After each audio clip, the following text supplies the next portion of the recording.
Welcome, everybody.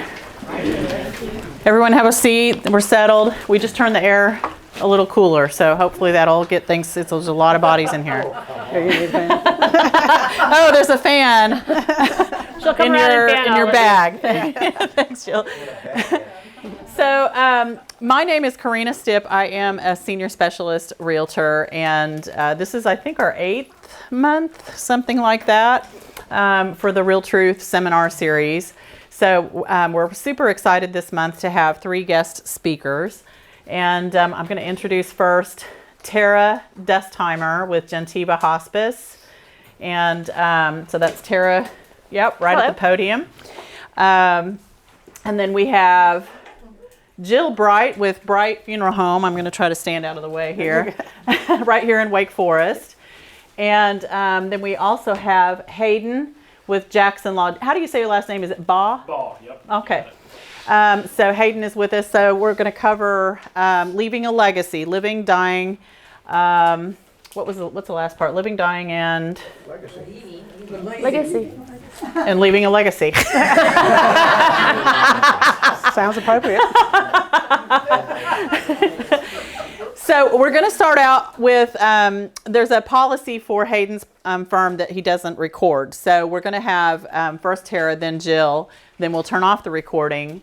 And then at the end, so then Hayden will speak a little bit, and then at the end we'll have Q&A. So if you'll hold your attorney questions on the Q&A at the very end for Hayden, that will allow us to flip the recorder back off. It's just one of those firm policies.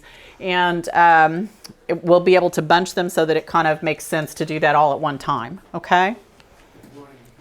So really what we're going to talk about today is key tasks as we grow older are maintaining control of our lives and leaving a legacy as time grows shorter. Does that sound good? All things we'd like to do, right?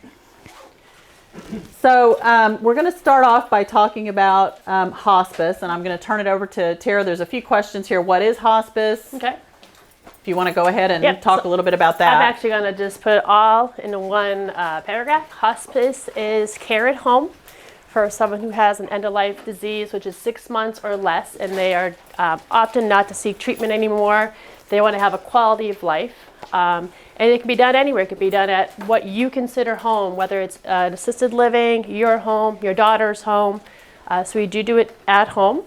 And then Medicare. You pay into Medicare. The Medicare benefit covers your hospice benefit 100%. What that includes is any medication towards the hospice diagnosis, medical equipment, which is a bed, wheelchair, bedside commode, bedside tray, oxygen, and medication, and other supplies like diapers, chucks, the things you put on your bed. So all that is covered under the Medicare benefit. And unfortunately, if you're not on Medicare because you're at the younger end of the spectrum, a lot of the insurances do cover hospice. The advantages, I can go in and talk about this all day about the advantages versus disadvantages. The advantages are being home with your family, being able to spend time with them, and having the quality of life with them. I'm going to give a quick example. My personal story. My mom was diagnosed in 2018 with stage 4 lung cancer. She had 9 grandkids. Oh. She opted to do treatment. I worked in hospice at the time and couldn't have that conversation with her, unfortunately, because she wanted to try and live the longest life she could. However, her quality of life was terrible. She didn't see her grandkids for the last 6 weeks of her life. She was too sick, too frail, didn't want to get sick from them because she was on chemo and just didn't feel good. It is my belief in working in hospice that if she had sought hospice treatment instead, she would have been able to travel with my dad. They like to go to casinos in Connecticut. She would have seen her grandkids, gone to graduations, parties, and just have the quality of life that she wanted. She did not have that. She did die peacefully at the hospital, but she did not see her grandkids for the last 6 weeks of her life. So that is a huge advantage. Hospice, we have a great team support, not just the patient, but the family. We have a case manager, RN, who cares for the patient. She is the main contact for the patient and family. We have CNAs, certified nurse assistants, who come and help bathe you and do personal care needs for the patient. We have volunteers, which gives families a break to kind of get out, get their hair done, do food shopping, just kind of give you a break because caretakers need a break too. And then we have our social worker who helps with resources in the community from funeral planning, insurance, and anything that you might need in between. And then we have our chaplain service, which is an amazing benefit for people, for the patients and families, and we follow families 13 months after the passing of their loved one. So our chaplains will keep in contact, and if families say no, we're all set, we totally respect that, but we like to stay in contact. The one thing I want to say what hospice isn't, it doesn't speed death up. One of the things I'm trying to educate people on is early hospice admission. A lot of times we get patients who are 6 weeks left of their diagnosis because they want to keep fighting. They want to keep seeking treatment, but then it comes to a point where there's no more treatment, and unfortunately they come on hospice too late and pass within 1 to 2 weeks. I think that's been where the stereotype has come from, that, oh, my loved one's going to go on hospice, they're going to die soon. I will let you know that we have a lot of patients who have been on hospice for 2 years plus. So they are maintaining their life, they're living their life, spending time with their family. And what happens is every 6 months they are up for research. So our nurses will go in, they'll do a research, make sure they still qualify for hospice. And we've had patients, what we call graduate from hospice and go back to home health for a little bit. And then once they start to decline, they come back onto hospice. So hospice is an amazing benefit for people who have a terminal illness, don't want to spend the rest of their days in and out of hospitals, and want to spend time with their family. Wonderful. Okay, thank you. So, final arrangements. Jill's going to tell you all about that. I see one familiar faces. How many of you grew up in Wake Forest area? Oh my gosh. Well, I've lived here all my life. I've seen it change a little bit. We were excited when Hardee's came. So, I mean, we had 3 grocery stores here. They were all family small grocery stores. And when you went to the grocery store, it took forever because you saw people you knew all the time and you just talked and talked and talked. So now Wake Forest has changed a whole lot. And again, my name is Jill Bright. Our funeral home is right up on the corner. We always say we're the gateway to welcoming into downtown Wake Forest. You go to the elementary school where the fountain is and turn right, and that takes you into downtown Wake Forest. We are a full 24/7 operational funeral home, meaning we're there 24/7. And we have a very large chapel. If families want to decide if they want to have a chapel service, we have a large chapel. We also have small and large visitation rooms.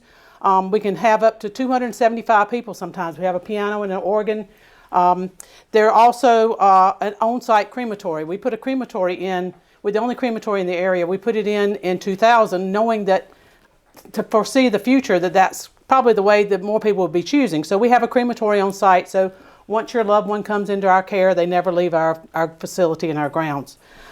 We also have a monument business. So there's a lot of things that you have to do when you're planning and talking about a funeral. So this being Valentine's Eve, we're talking about a loved gift for your family the day before. You don't want to talk about this, and people don't want to talk about death, and that's sometimes part of the problem that people have in coming in and doing some prearrangements.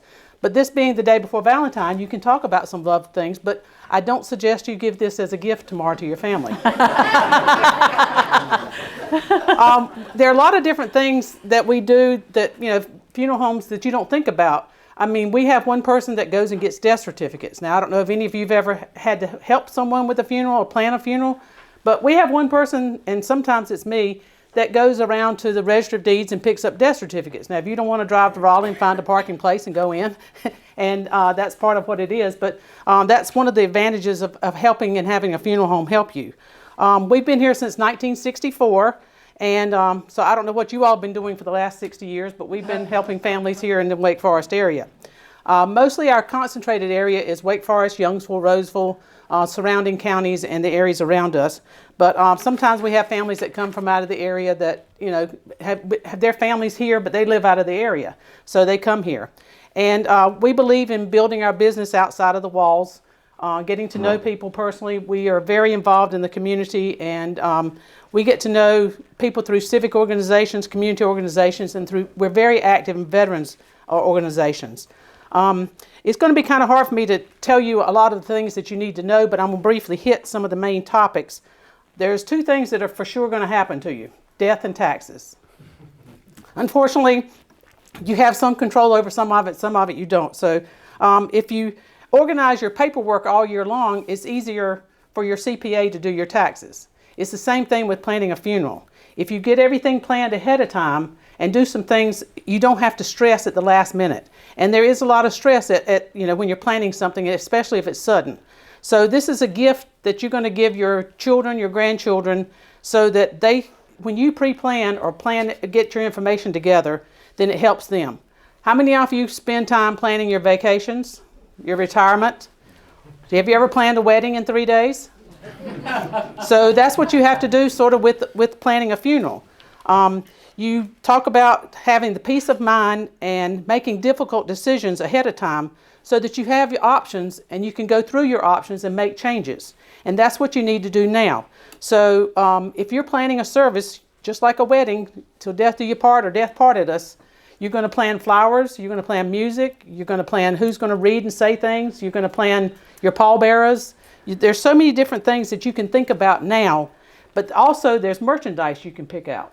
So are you going to decide if you want to have a burial? Do you want to have a cremation? Do you want to have a service at a church? Do you want to have it at a park?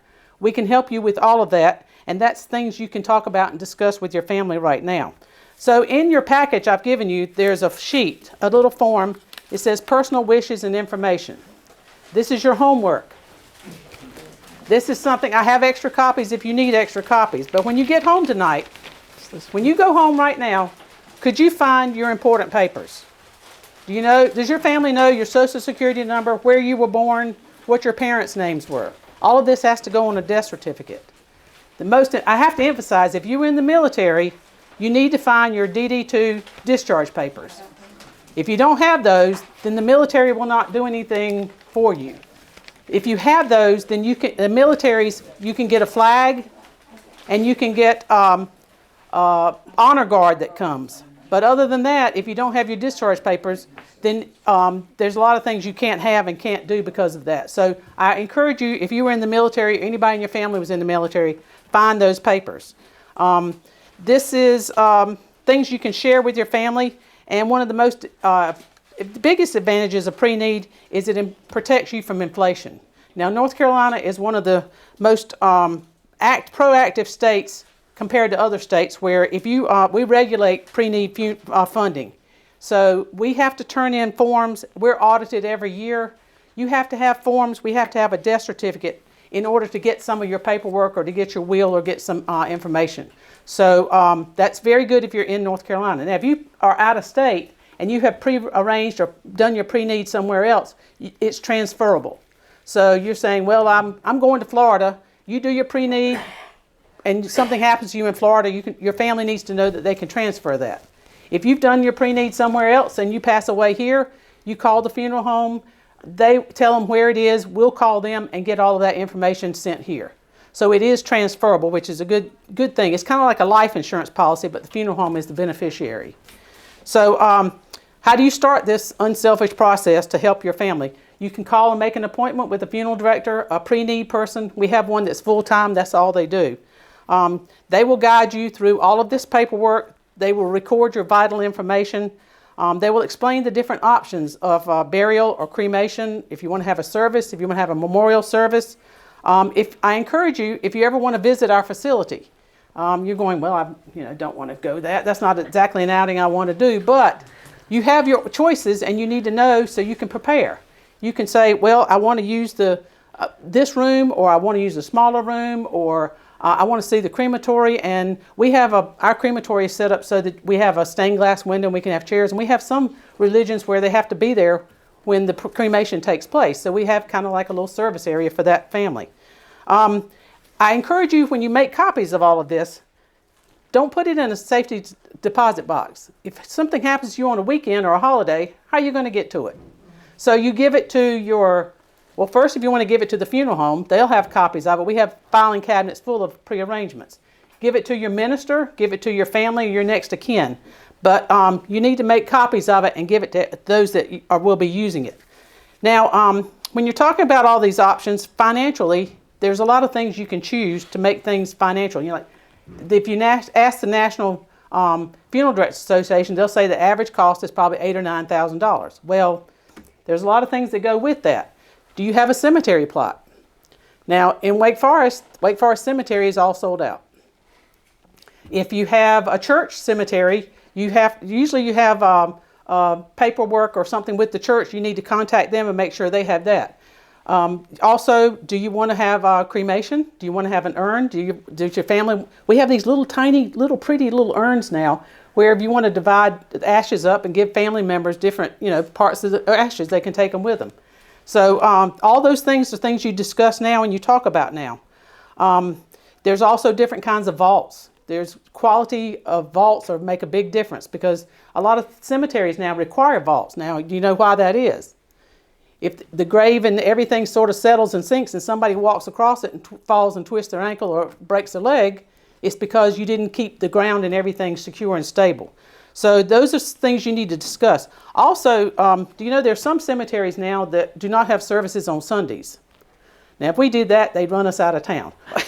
So that's another thing you need to know. Some of them cost more on the weekends. So when you're planning, your family gets together and starts planning a service, it's kind of like you need to go over and learn these things and understand them, and we'll go over them with you. But if you know some of that ahead of time, you can sort of plan.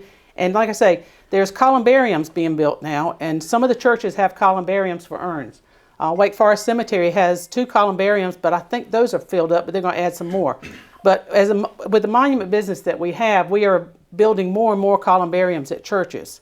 So you can get your family to have one of those if you want to be cremated.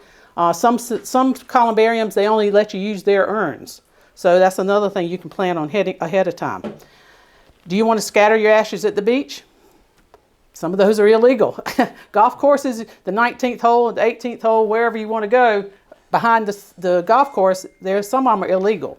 So that's something else you want to check on and see if you want to do that. Now, some people say, I want to donate my body. Well,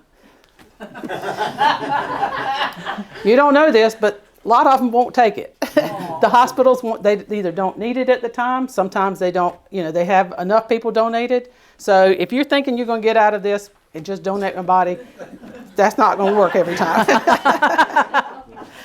So the newspaper, do you want to write an article for the newspaper? Well, if you'll notice now, there are not as many deaths in the newspaper. And there's sort of a reason for that. And it's rather expensive, but you can put a free listing in the paper, which put your name and what funeral home and the date you passed away so that people can see that and go to the website for the funeral home. Now, we do, on our website, we do the obituaries. And we also, here's another thing you need to do ahead of time, is gather pictures. We do a DVD memorial, which is, we put it on the website and we give each of the family members a copy of it, but it's something that your family can pass down and look at for years to come. So usually we say 75 to 100 pictures. Then you got to pick out what kind of music you like. I mean, there's some Glenn Miller and there's some I wouldn't use anymore nowadays, but you can pick out what kind of music is appropriate for what you want to do for your pictures. So we will do it. You can start gathering your pictures now. My mother has a box. She's got way too many pictures in it, but at least we know where the pictures are. But that's something else you can do ahead of time and start planning. Do you want to make memorial contributions to somebody if you don't want flowers? So in lieu of flowers, would you rather send the money to somewhere else? So you sort of need to know what that is. We'll get the address and post that also for your special request. Now, a lot of times we do special things for unique and different things for people. Like recently we've had a couple of young people die tragically, and their favorite color was yellow. And it also stood for brain cancer, pediatric brain cancer. We put yellow bows up, we put yellow ribbons up, we had yellow flowers. Our staff all wore yellow neckties. And we've done that with Carolina Blue also. So we've had State Red, where we played the state fight song as people were leaving the church. So, you can make it as personal as you want. You can make it, some churches, some religions will not let you have some things in the church. So we have had some where they've had a memorial service out in the parking lot or at a park nearby and then gone to the church. They've had a reception afterwards. They had a reception beforehand.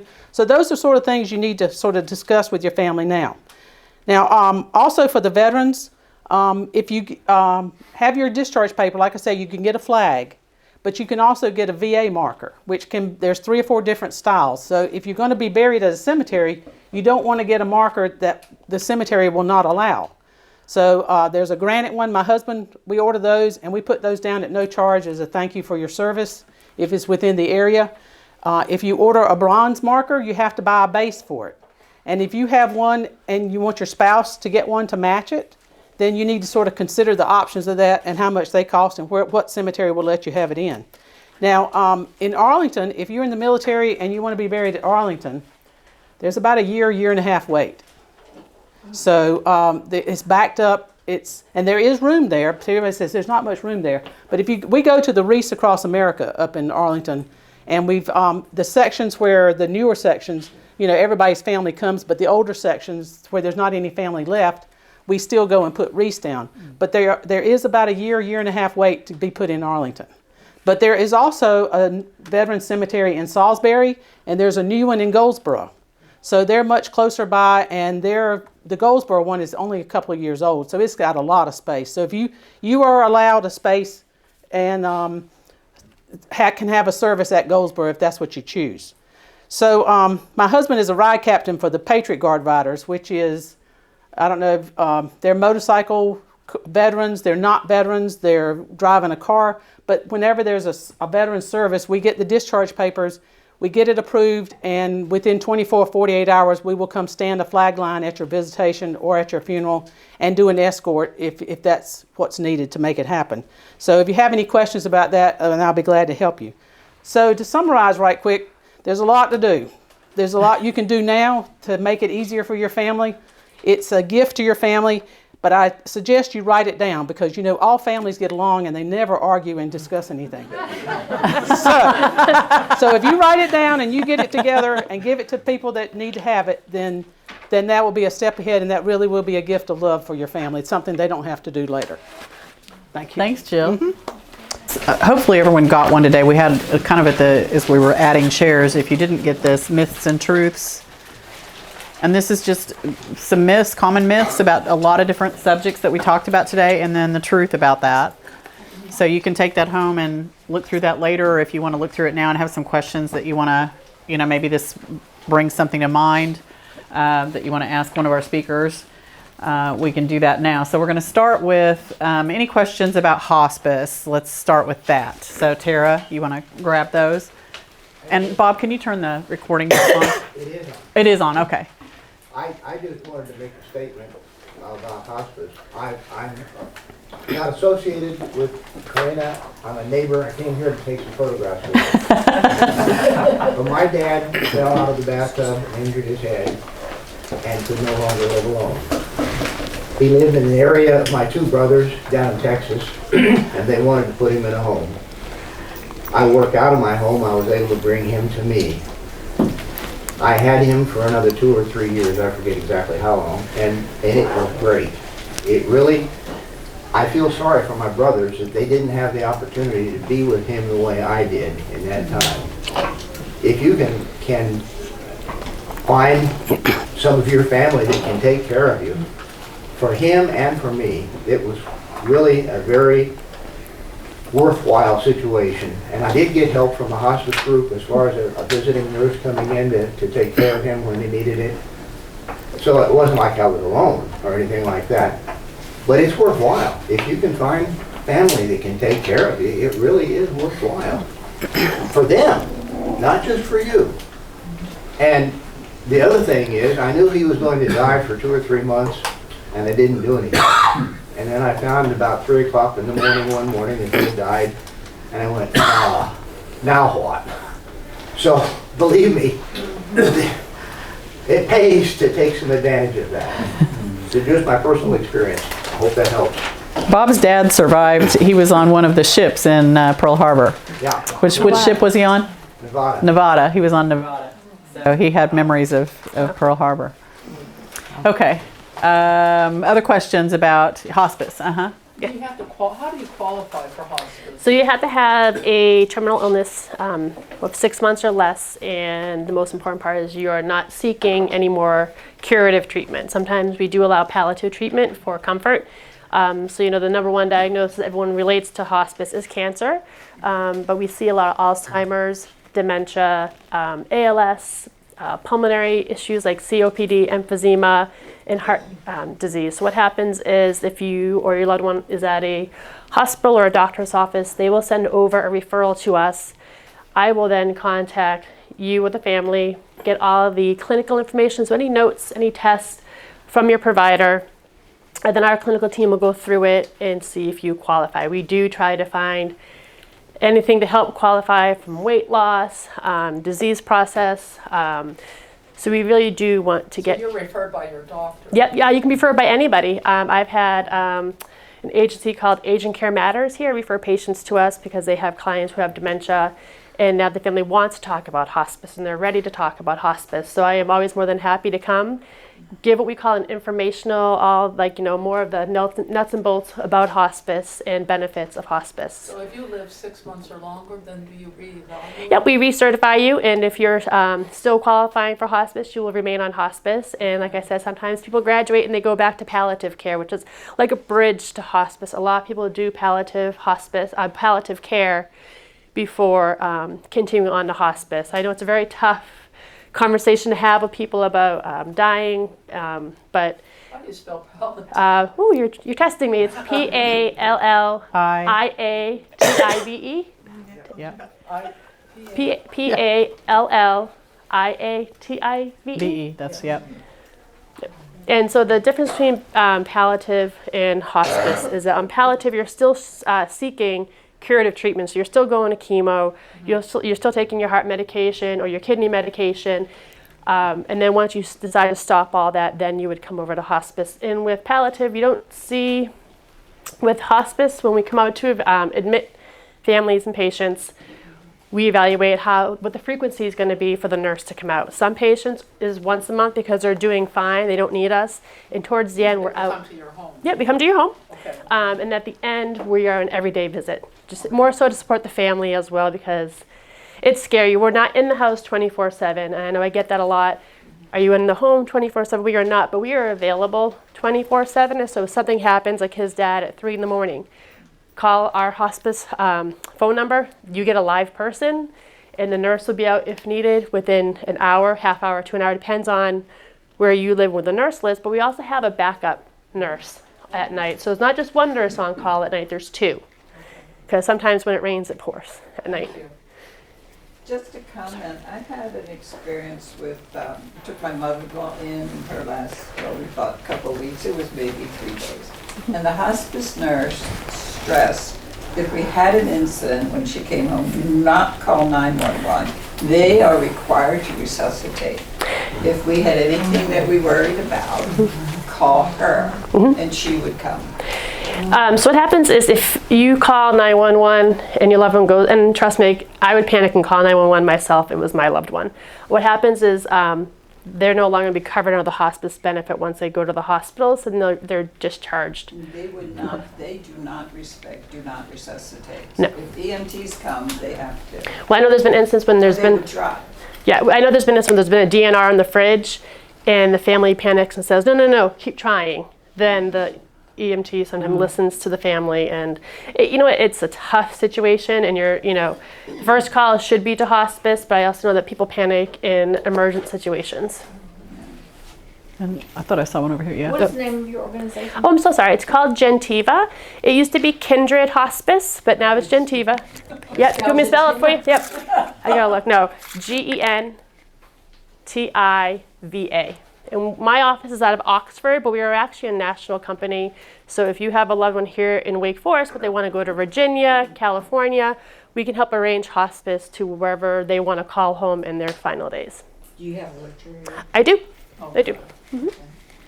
I'm sorry. You're next, I promise. Is there still a limit on the time for Medicare, so many quarters? That's when the reevaluation comes in. But no, if you My mother was in hospice years ago, and she did graduate out, because originally they said, take her home, she's going to die, and she lived another 6 years. But That's good. But she had 2 quarters, and then they said, okay, we're going to reevaluate because you're only allowed 2 quarters and then another 2 quarters after the reevaluation. So that was like 1 year. So maybe that has opened up a little bit. We would have our nurse practitioner come on and do a face-to-face just to reevaluate and then resume services. So there is, it's very hard to explain, but there are periods, like if people come on to hospice and get off, like I'm always asked, have they been on hospice before? Yes. What part of the enrollment period were they in? How many days were they on hospice I for? guess the question is there a maximum of 4 quarters?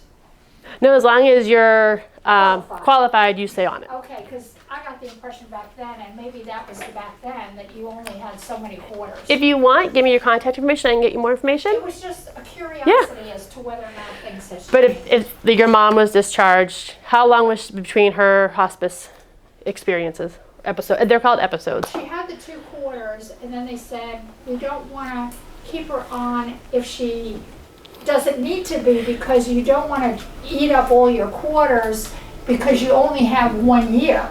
And so it was like, if she's okay, which she was okay, then she's off hospice, and then if she were to, her condition degrade, she could get back on again. Yeah. But the main point was you didn't want to use up your 4 quarters, and then all of a sudden you needed more.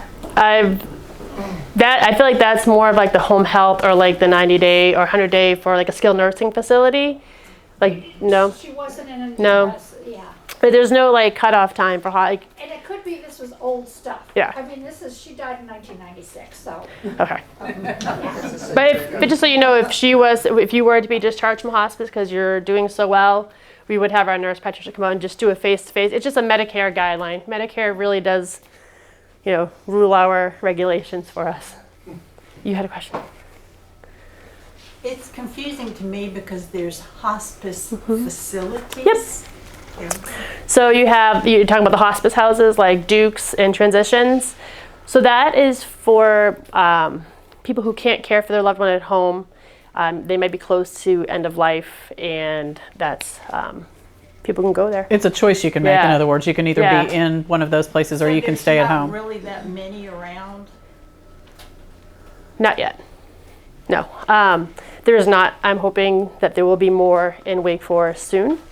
But there's Duke in Durham. There is Transitions in Raleigh. And then like a lot of like Pruitt Home Health and Hospice, they have their own buildings, and those are skilled nursing facilities. So you could be in a skilled nursing facility on hospice.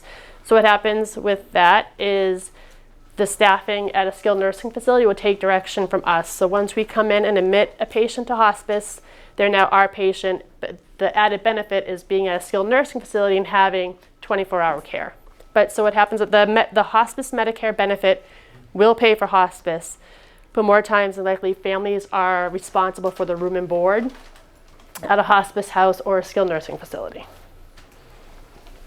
We recently had a family that they were going to put the father under to the hospice hospital, to the facility, and there was not room. There was also not enough staff, but there was not room.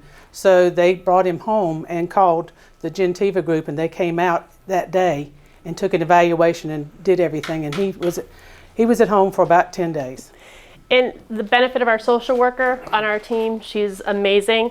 If you bring your loved one home and you decide this is too much, because sometimes it's too much for people, it's a scary situation sometimes for people. Our social worker will help you find placement for your loved ones. So if you decide you do want to try a skilled nursing facility, she will help contact the admissions office and find like the best choice and best fit for you and your family. Yes, you answered it. Oh. I want to know, do you have to get into a skilled nursing home before you need hospice in order to be there? So, will they take you? Yep. I've gone and visited families and patients who have already been inside a skilled nursing facility, and we just come in and they change their admission status. So we just take over the care. They work with us on our care. Our medical director would oversee your care. Our nurse would come in to see you. Our CNA, certified nursing assistant, would come in and see you. So our team would still come in and see you. It's just the added benefit of having the facilities staff to help during the night. Other questions about hospice? Okay, thank you. Okay. Jill, any questions about funeral planning services? Who has questions about that? Back here? Okay. Could you talk a little bit about green funerals? Well, there's a new thing called green burials. There's only a certain number of cemeteries in the area that do that. They have certain requirements, and supposedly there is, you don't have to have a casket or a vault. You don't have to be embalmed. You don't have to have this, that, and the other. But you do have to have some type of container, and sometimes there's a variety of different containers. I've seen some that, when the baby was in the weave basket, there's some weave baskets. And some of those cost more than caskets do. Wow. I mean, there's a lot of work and hand material to do that. So there's out in the wooded area, natural area, and I don't know as much about it as I should because there's not as much need for it or ask for it in this area yet. But Does Forest Pines allow? Pine Forest. Pine Forest? Pine Forest over on Stadium Road has one in the back section behind the pond. And I think Oakwood Cemetery also, I've heard. Oakwood is in Raleigh, and it is a very large national, there's a lot of history in Oakwood Cemetery. If you ever want to spend an afternoon looking for history, walk around there and look at the unique monuments and stones there, but they do have one there. Mm-hmm. Then for green burials, do they allow monuments, or is that not? I don't really know. I know that they've had something like a small stone, which that's what a standard we do is a 2 foot by 1 foot, and there's room for your name, date of birth, date of death, and a 1-line verse or something on there, but it's not anything upright. It's all flat to the ground. Thank you. Mm-hmm. Yes, ma'am. I don't know if this is too general a question, but could you give the average difference between cremation and traditional funeral? The cost? Well, it's kind of like going to a buffet. You can get just a salad, or you can get everything else you want on it. So it just depends on what you choose. Salad. Okay. No croutons, no nothing. Okay. So the things that happen with the cremation is you can have a direct cremation, which means the family has to sign the paperwork, and you have to have the next of kin make sure that they sign everything. Now, we've had families that had like 6 or 8 people, and we try to get everybody to sign it because then there's no questions, there's no fight, there's no discussion later on. We had one family that was going on a cruise, and they were at the port and at the motel, and so they were going to be gone for 2 or 3 weeks. So we faxed over the paperwork, and they had to get a notary public to go with them, and they signed it and faxed it back to us, so that 5 or 6 weeks after they got back, got everybody together, we had a service. So there's a lot of different things. You see a lot of different prices on it, and so it just means if you want a direct cremation, it can be anywhere from probably $1,500 to $3,000. Now, like I say, we go pick up your death certificates for you. We can put something in the paper for you or on our website, and that's included in that. But like I say, some people, when you see something on TV that says $9.95, you're going, now what does that include? Well, there's a lot of different things that you may get and you may not get, but you're going to need, and by the time you add your croutons and your bacon bits, you're going to be on up to your salad's going to be a little bit more than what that little bit is. So, there's some things when you say it's $9.95, but then you start adding on the things that you have to have, and it goes on up. So burial is a lot of varieties too. There's different types of caskets. There's just a pine box. And we've had some families that were in construction, and they built their own pine box, which is fine. They brought it to us and we put it in. But so you've got a variety of metals and woods and caskets. You've got different types of vaults. There are some places that will let you have a plastic vault. I don't recommend that.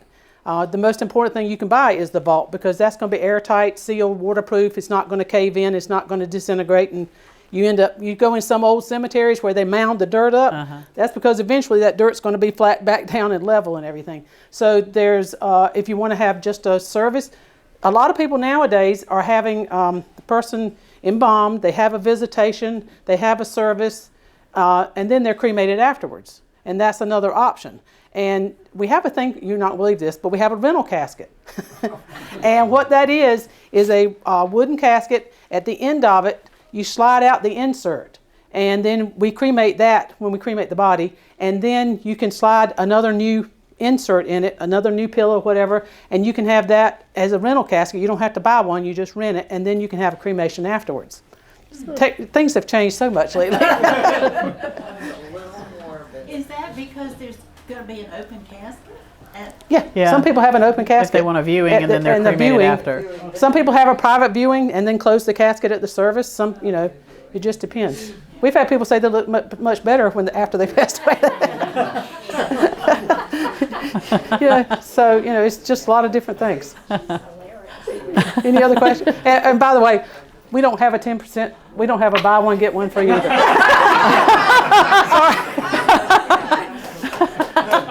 we have had, when we're involved in everything in Wake Forest. I mean, every club organization we're in, and they have raffles, and they're going, "Do y'all want to bring a door prize or something?" We're going, "Well, we do, but you got to use it by Thursday."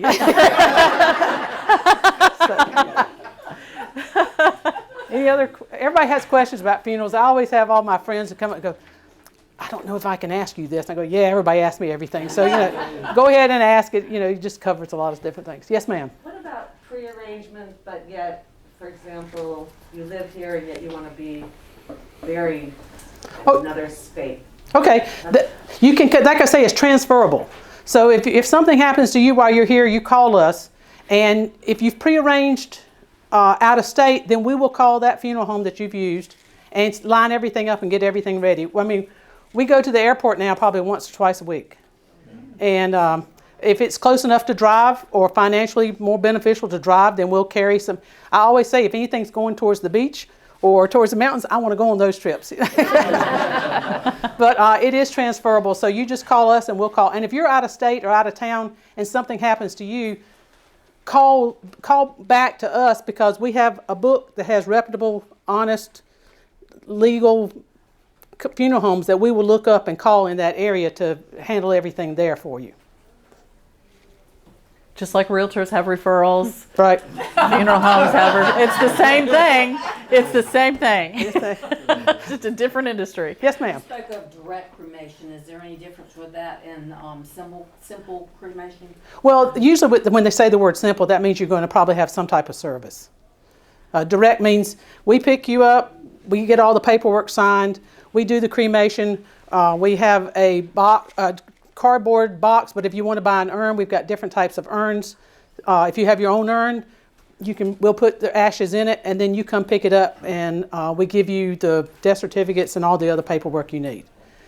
So you're saying simple would involve more than that? Right. I don't. Whoever comes up with the word simple, that's not a legal term. It's just what some people want to use, I think.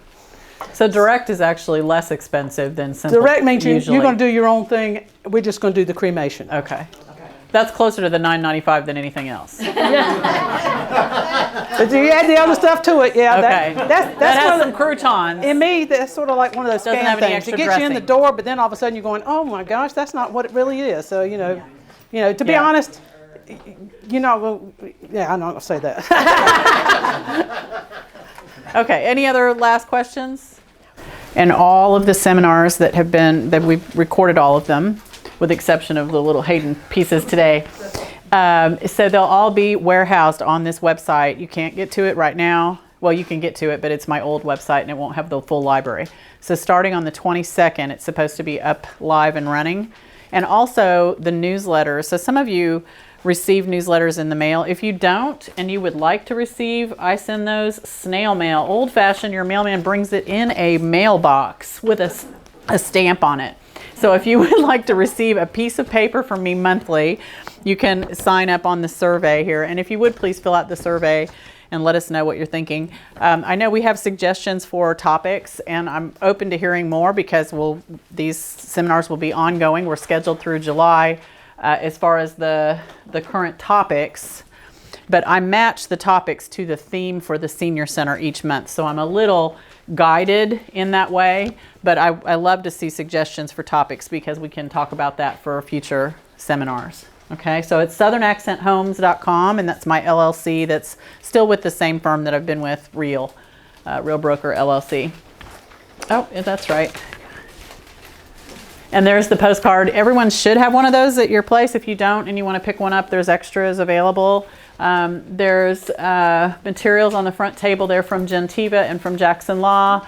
Over here, Bright has an array of sundries, all kinds of goodies. And I think Gentiva, you've got some extra goodies. Water bottles and some extra calendars and some pens. Yep. So thank you all again for coming. I appreciate seeing all of you here, and thanks again to all of our panelists. Y'all did a great job. We really appreciate all the information. It's important to get this out to everyone, so the more you know, the better off you are, right? The better you can plan.